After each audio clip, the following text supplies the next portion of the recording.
63।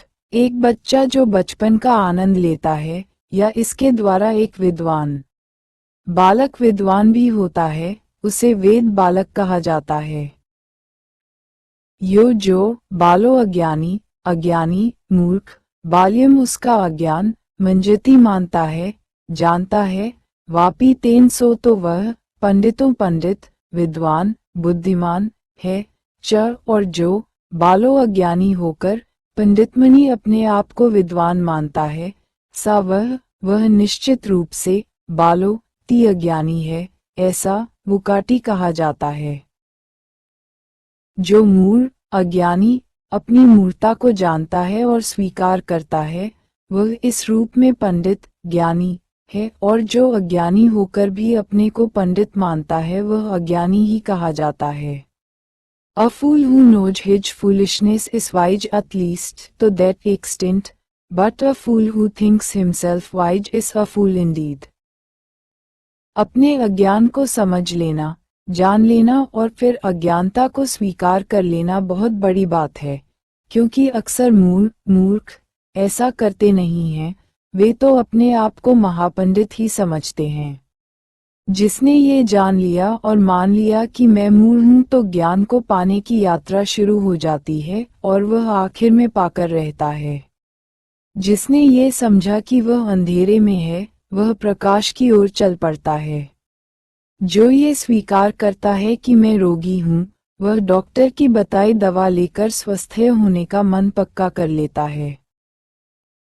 जो ये कहता है कि मैं ज्ञानी नहीं हूँ, मैं अज्ञानी हूँ, मुझसे बड़ा अज्ञानी कोई भी नहीं, जो अपनी मूर्खता को मानता है वह इसी कारण पंडित है, और जो मूढ़ को पंडित बुद्धिमान मानता है वही सच में मूढ़ है, क्योंकि वह अपने झूठे ज्ञान को ही सच्चा ज्ञान मान लेता है।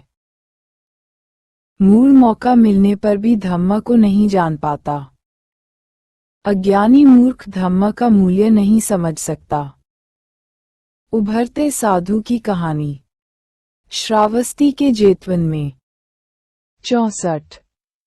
भले ही वह जब तक जीवित रहे तब तक बच्चा रहे, बुद्धिमान व्यक्ति के दूध की पूजा करता है। वह धम्म को नहीं जानता, जैसे एक डब्बी सूप को नहीं जानता। बालो नासमझ चे अगर चाहे यवजीवमपि जीवन के लिए भी, संपूर्ण जीवन के लिए भी, विद्वान के पंडितम विद्वान की पेरुपासती सम्मति में रहें, सेवा करे, साथ रहे, समीप रहे, किंतु सो वह धम्म न विजानाति धम्म को नहीं जान सकता, यथा जैसे दब्बी दर्बी करछुली सूपस सूपस सूप के स्वाद को नहीं समझ सकती।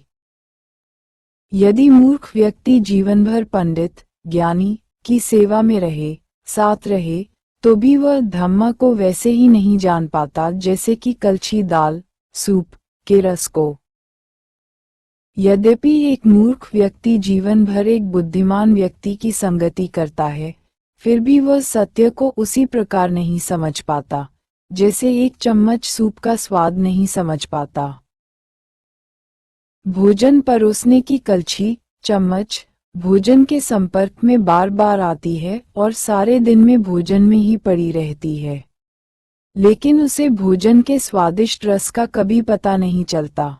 ऐसे ही सत्संग, गुरु, सदाचारी, सज्जनों की संगति का सुअवसर पाकर भी मूढ़ व्यक्ति कलछी की तरह अपने जीवन में कभी भी सत्य के स्वाद को चख नहीं पाता है।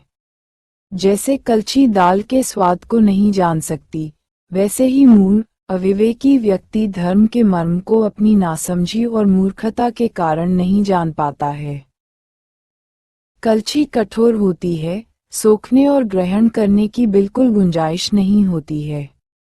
जो व्यक्ति कलछी की तरह रहता है, थोड़ा सा भी सोखकर बोलना नहीं चाहता है, वह जीवन भर शीलवानों सज्जनों के साथ रहने के बावजूद धम्म को, सत्य मार्ग को नहीं जान पाता है, सच्चे सुख का स्वाद नहीं जान पाता है।